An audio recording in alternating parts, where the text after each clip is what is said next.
finally watched Alien Romulus last night, and let me tell you, this is exactly how franchises should be moving forward. I love the approach that Fede Alvarez took, because you could have just done a Prometheus or Alien Covenant, or just, another continuation, another sequel in the story.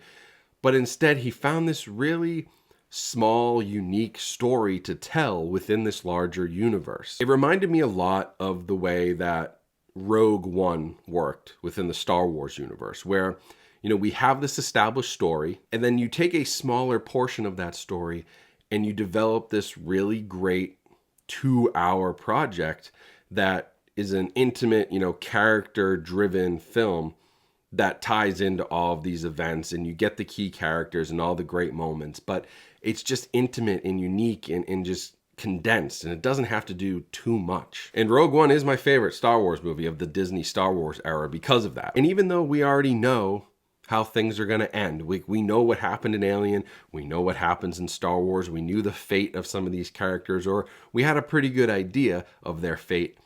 That didn't matter because the story was so well done, and you believed in the characters and you invested in them and their relationships with each other, that it just felt like something different. It didn't feel like a sequel. It didn't feel like a franchise movie. It truly felt like an original story just built within this universe. And I think more people need to pay attention to that Rogue One model, this Alien Romulus model, the Prey model for the Predator series, and what Dan Trachtenberg did there.